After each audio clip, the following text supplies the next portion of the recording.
So this is the or one of the journals that's going into the Etsy shop. I'm really sorry, I'm having to do this under artificial light. It's very dingy and dark out there.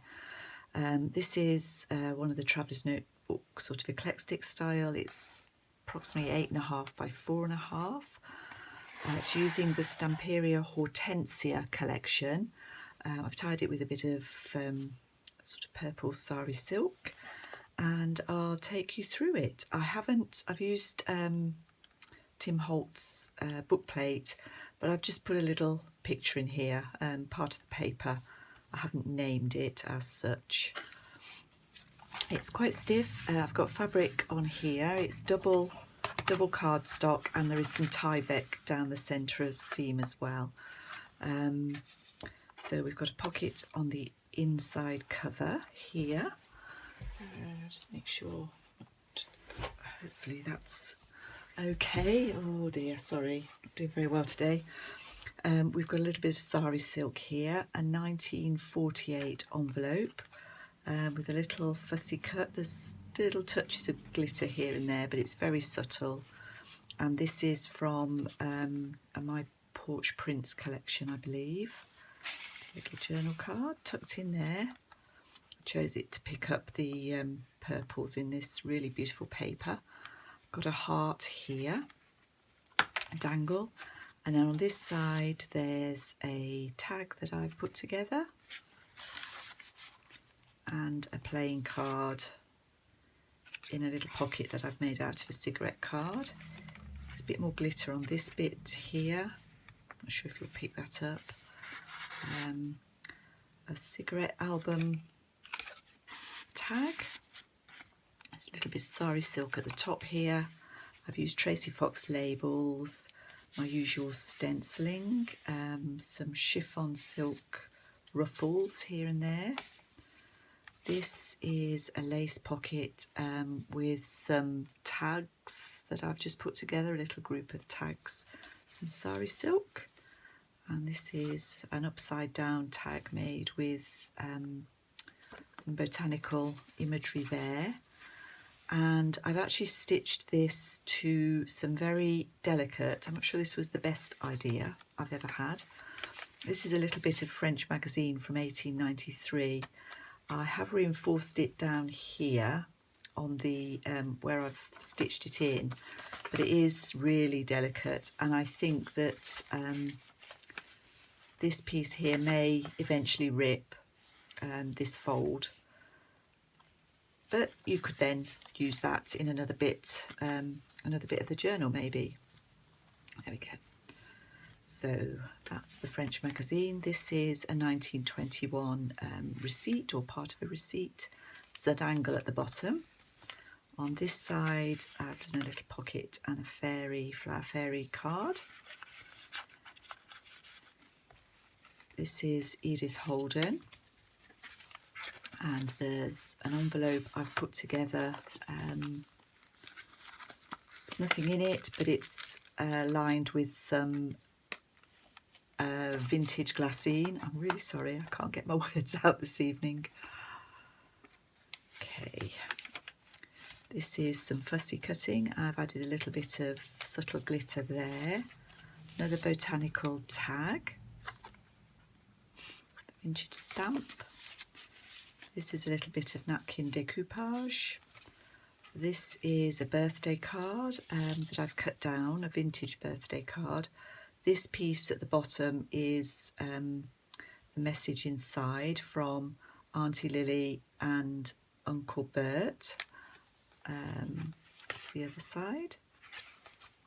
This is just a little 3 tags that I've used an eyelet at the top here just to fasten those to that page. They move a little bit, but not, I think the top one might swivel, but they're quite tightly, the eyelet is quite tight in there. It's quite a nice, I think that looks quite a nice page. This is a slim tag with hydrangea on it. Hydrangea is obviously another name for hortensia. This is from an old encyclopedia. In here I've got another tag that I've put together on a computer card, and this is a vintage postcard. No date on that, but obviously quite old, and I picked that for the colours. I've got another, not a heart, a butterfly this time on that lace. This is another little cutout tuck spot, and at the centre I've got two glass bead dangles which can fall out of the top or the bottom. On this side there's another Flower Fairy journal spot, some of that chiffon silk ruffle, still shedding bits. This is a little double pocket with a vintage library card in there, a tag that I've clipped on. This does open out. Let's show you. This opens all the way out. That's some old ledger. Put that on there. In this pocket I've got a page from a vintage gardening book and another postcard from 1910 maybe. Violets, but obviously the colours went beautifully. On this page I've cut out one of the tags here to show through to the opposite page. There's a little bit of glitter on there, and this side you can see this fairy. This is cut down from another card, another vintage birthday card. Just like the colours on that one. On this side I've got a photograph. I've called this book Hettie. This is Margaret, my grandmother, and these two ladies, I have no idea who they are, but I think this one in the middle is Hettie. Could make a whole story up about Hettie. It's a little glassine bag, and in there there's another library card and another photograph, or a copy of a photograph, and this is Ken and Neville. That's my uncle and my father, and that's Margaret's boys. Margaret's my grandmother, in case I didn't say. This is cut again from a birthday card, just double-sided, just folded over the page there.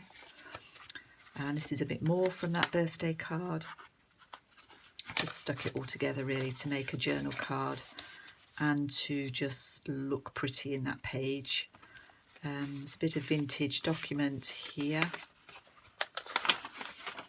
Just a scrap really, but some pretty writing on there.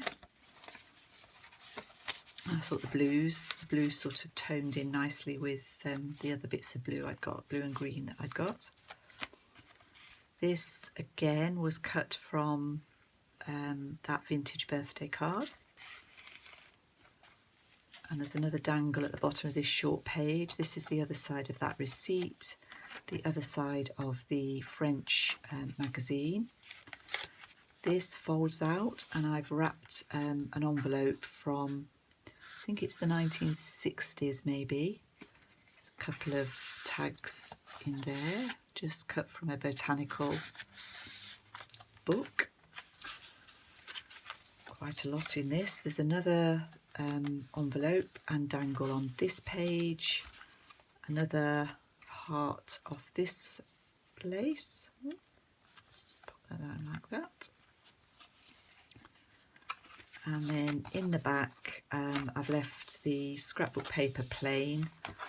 Well, it's not plain, is it? It's really very pretty. And some more sari silk and a little pocket on the back with some embroidery, a little collaged pocket. So hopefully, I think I was talking a bit quiet through most of that one, but hopefully you got the gist of it, and thank you so much for watching. I'll be back shortly.